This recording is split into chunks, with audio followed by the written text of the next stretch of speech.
The presidency of 2022 was mine already. Na nanalo na ako sa surveys, lahat ng tao solid na, united na for my candidacy. Pero I gave it away because I felt I had to do some other things other than being President of the Republic of the Philippines. Ito, gusto ko lang malaman, ano ba opinion nyo sa nangyayari sa bansa natin yan? Okay, magkaaway po ngayon si Pangulong Marcos saka si Vice President Sara Duterte.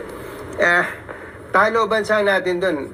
Wala naman sigurong debate doon eh. Ano ba pwede nyo gawin dyan? Opo. Well, ayaw kong makialam dahil nga civilian lang ako. Hindi na ako tumakbo noon para masamahan ko lang si BBM saka si Inday Sara.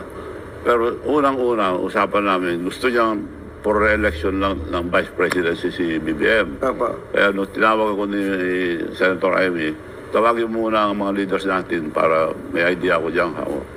So tinawag, I use your name because you're the president of the Mayor's League. Sabi niya sa akin, dumating sa bahay nila. Thank you for coming so we can start the early campaign of Bongbong for the Vice Presidency. But may plano si Manong Chavit. Manong, can you explain your strategy? Si Inday Sara walang tatalo, napakalakas. Nakita ko ng mga tarpaulin for president. Walang lalaban, walang siyang pinakamataas. Kalakasan ni Duterte. So ba't tayo magpapail ng Vice Presidency? Vice President muna. Pero kung magpail si Sara, atras ka, I'll have the leverage to talk to Sara. Ikaw ang Vice, protected ka na. Dahil takot siya madaya ulit. So, thank you, Manong. Sabi niya, mga leader, palakpakan sila. So, yun ang ginawa ko. Bawal pa lumabas COVID. Tama. So, nakiusap ako na konting meeting lang. Pwede kung konti. Ginawa ko regional meeting lang. Puro mayors. All region. Hindi ko makalimutan sinabi ni BBM na Manong, salamat, ikaw ang presidente ng Mayor's League. Nung tumakbo ako nung malaman na ako isang mayor, sabi niya. So, puro mayor sa Malaysia, kaya naging popular na.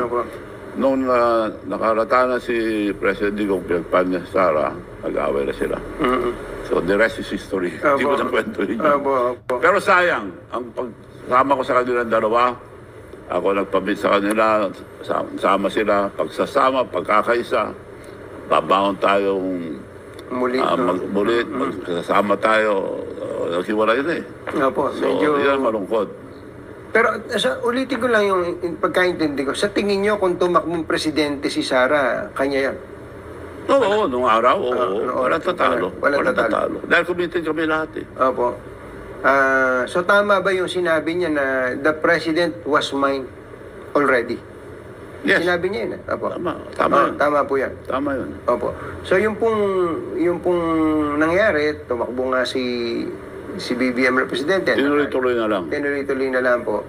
Ano po ba talaga ang plano? Tumakbong presidente si BBM tapos... Hindi, vice ang plano lang. Hindi, ibig sabihin po, ngayong nanalo si BBM, si Sara Icon, ang talaga bang intensyon nun pagkatapos ni BBM si Sara, 2028, ganun po ba? Pwede, yun. Ganun po ang... Yun ang usapan.